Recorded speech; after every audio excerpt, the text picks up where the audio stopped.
Olha, centrais sindicais não se conformam com o chamado fim do imposto sindical, né? A grande questão é como é que elas vão sobreviver. Nós convidamos aqui a advogada, a doutora Gabriela Pontes Garcia, para conversar um pouco conosco, ela é especialista nesse assunto. Gabriela, bem-vinda, muito obrigado pela gentileza, prazer em conhecê-la. Obrigada, um prazer todo meu. Gabriela, desde que os sindicatos foram criados, lá na época do Getúlio Vargas, muito tempo atrás, né? Eu era criança ainda naquele período, eles recebiam então o chamado imposto sindical. O que é exatamente o imposto sindical? O imposto sindical, vamos dizer o antes e o depois, tá? O imposto sindical, ele foi criado da seguinte forma: ele seria pago a cada mês de março, ia ser reduzido do salário do empregado relativo a um dia de trabalho. Todos os empregados? Todos os empregados. Todo mundo que tivesse a carteira assinada? Exato. Todo empregado, independente do empregado dizer eu quero, eu não quero, iria ser descontado a cada ano no mês de março esse valor. Para quê? Para incentivar o sindicato, para o sindicato poder oferecer benefícios para esse empregado, para manter o sindicato, para o sindicato poder deixar vivo, certo? Com a reforma trabalhista, o que vem sendo discutido bastante é a questão da faculdade do empregado de dizer eu quero contribuir para o meu sindicato ou eu não quero contribuir para o meu sindicato. Mas isso ele já não faz hoje quando ele não é sindicalizado? Exato. Só que o que acontece? Boa parte das vezes, quando o funcionário ele ingressa na empresa, toda empresa hoje ela tem 1, 2, 3, 4, enfim, ela tem sindicatos. Então, a partir do momento que eu entro na empresa, todo mês de março vai ser descontado do meu salário. Tá. Hoje não, daqui a 120 dias. Então deixa eu entender bem. Então, se eu for me sindicalizar, eu pago duas vezes. Uma é automaticamente o mês de março, como você me explicou. E a outra seria a mensalidade que o sindicato vai me cobrar todo mês, não é isso ou não? E não, o que acontece? O que é obrigatório de fato, o que era obrigatório de fato, era esse desconto único no mês de março. Certo, uma vez por ano. Exato. Agora, mas se eu quiser ser sócio do sindicato, eu pago o sindicato todo mês. Exato, você vai ficar pagando. Só que aí o que acontece? Atualmente vai existir essa questão de eu não quero me sindicalizar, ou eu vou me sindicalizar. Essa contribuição sindical obrigatória, o que vem sendo discutido hoje é essa obrigatória, que era descontada uma vez ao ano. Então, o que acontece?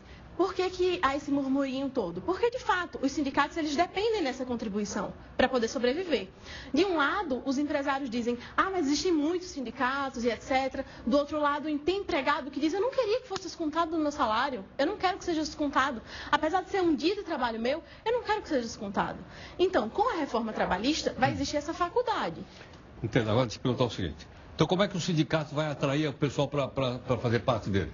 Exato. O que acontece? Uma das coisas que tem se falado bastante com relação à reforma trabalhista é a questão do negociado sobre o legislado, que vem sido debatido e discutido por diversas formas. A gente tem conversado bem sobre isso, né? Então, o que acontece? Como o negociado, ele vai prevalecer em alguns aspectos, não todos, deixando bem claro, o sindicato ele vai ter força contra essa negociação. Porque o empregado, ele vai precisar do sindicato para poder ter força, para que o sindicato lute por ele. Então aí ele vai se sindicalizar? Exato. Ele vai pagar mensalmente uma mensalidade do sindicato, é isso? Ele vai pagar a contribuição obrigatória, que vai ser descontada no mês de março. Essa não tem mais. Exato. Não, porque se eu faculto e se eu digo que eu quero, aí vai ser descontado sim. Não é que ela vai deixar de existir. Tá. Entendeu? Se eu quiser pagar... Exato. Essa é a contribuição sindical obrigatória. Entendeu? Eu pensei que ela tivesse acabado, não? Não, ela não foi excluída. Entendeu? Quer dizer, optativa, eu posso dizer, olha, quero pagar, não quero pagar. Exato. A grande discussão e a grande briga que está existindo, o confronto que está existindo, é sobre exatamente isso. Porque o que acontece? É dito que, então todo empregado vai dizer que não quer. Todo empregado vai dizer, eu não quero que seja descontado. Entendeu? Entendi. Então, a grande discussão é essa contribuição sindical obrigatória que acontecia todo mês de março. E que só passou a ser agora optativa. Facultativa. Entendeu? Tá. Então, o empregado ele vai dizer se quer ou se não quer. Então, o sindicato vai ter que brilhar os olhos do empregado para o empregado dizer, eu quero sim que seja descontado. Eu quero fazer parte disso porque eu vou ter benefícios. Forte para brigar lá com a empresa e tudo mais, é isso? Exato, porque eu vou ter benefícios e eu vou poder, por exemplo, eu vou ter um sindicato forte para poder lutar por mim em um acordo coletivo. Eu vou ter um sindicato forte para poder lutar por mim pelos meus direitos, eu vou poder recorrer ao meu sindicato, eu vou chegar lá, bater na porta do sindicato e dizer, olha, está acontecendo tal coisa de errada comigo. Então, o que vai acontecer? Vai haver, claro, uma redução dos sindicatos. Vai ter sindicato que não vai sobreviver? Vai. É preocupante, de certa forma, para os sindicatos? Sim, é preocupante de certa forma. Mas os sindicatos que são fortes e que prestam assessoria devida para os seus sindicalizados, eles vão sobreviver. De uma forma diferente, vai ter que haver uma reestruturação do sindicato e também da cabeça dos colaboradores. De qualquer forma, a impressão que eu tenho é que eles vão perder faturamento, não vão? Exato. Não, porque claro. muita gente vai dizer, não quero pagar mais, pô, certo? Uhum. Eu não quero que seja mais descontado. Agora, suponha o seguinte, aí eu não pago. Eu estou fora do sindicato. Mas aí o sindicato faz um acordo com a empresa que eu trabalho. Pergunto, esse acordo chega até mim ainda que eu não faça parte do sindicato? Chega. Vai chegar. Vale para mim também? Vale, sim. É? O que acontece? Tem a convenção coletiva, de uma forma bem clara, certo? A convenção coletiva, ela vai ser aplicada a todas as empresas de uma categoria. O acordo coletivo, ele vai ser feito com uma determinada empresa.